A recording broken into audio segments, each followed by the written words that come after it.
La vie est pleine de bribes de paroles, de rumeurs, de bruits de pas sous les arcades, de cris d'enfants qui jouent, pleurent ou appellent leurs parents, de musiciens qui accordent leurs instruments, de vacarmes, de machines, de vrombissements d'avions qui s'envolent vers les lointains.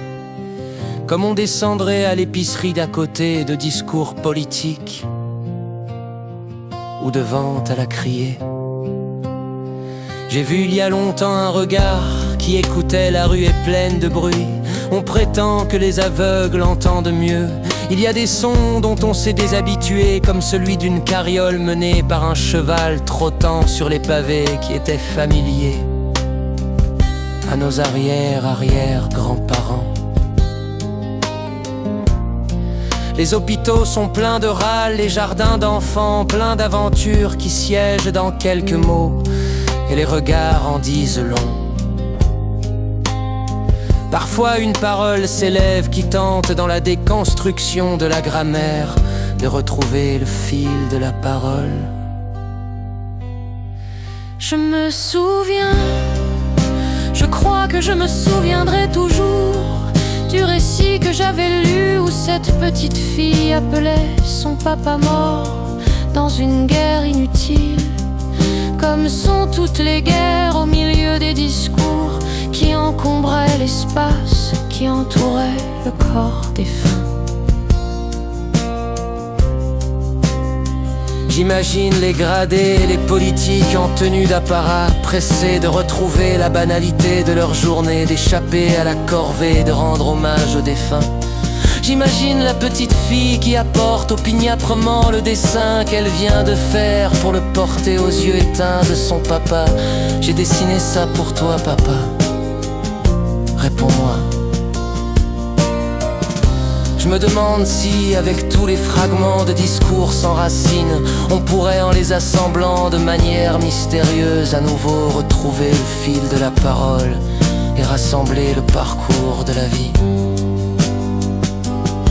Les bruits des sabots du cheval sur les pavés, quelques paroles volées et envolées d'un politicien qui se soucie de mettre en scène quelques mots pour attirer votre attention, qui puise dans le fond commun des mots et pile et organise une parole sans faille et sans signification. Puis la prière incessante de la petite fille: papa, papa, regarde, j'ai fait ce dessin pour toi. Que d'amour dans le monde, que de fragments d'amour qui cherchent le lien, et que de bruit qui l'étouffe, et quelle difficulté à en retrouver le chemin.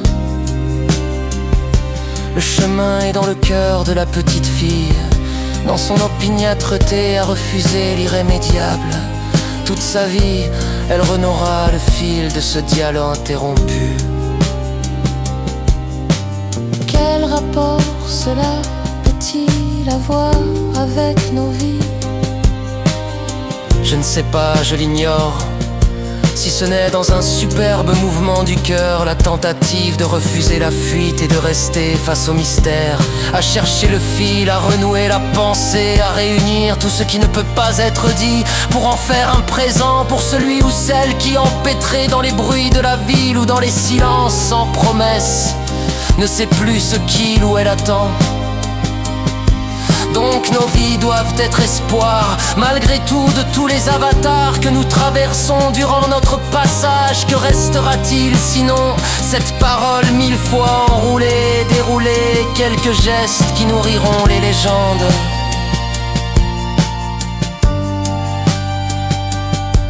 Nous avons acquis un petit morceau de technologie. Nous l'avons utilisé et nous l'utiliserons pour recueillir et rassembler quelques fragments de vie et de voix. C'est tout à fait maladroit, ça n'est pas abouti, ça n'est pas fini. C'est pourquoi j'espère que c'est un petit peu infini. Paix dans les cœurs, un pas de plus, un pas plus, un pas plus, un pas. Ça fait une vie. Quand c'est une personne qui marche un pas plus, un pas plus, un pas. Cela fait aussi une éternité de pas quand d'une génération à l'autre le relais est passé. J'espère que vous recevrez ce relais d'une main ferme et douce, et que vous le passerez d'une main sereine, afin d'apporter votre gracieux mouvement, celui qui n'appartient qu'à vous, à la longue chaîne humaine qui vient rouler au bord de l'éternel.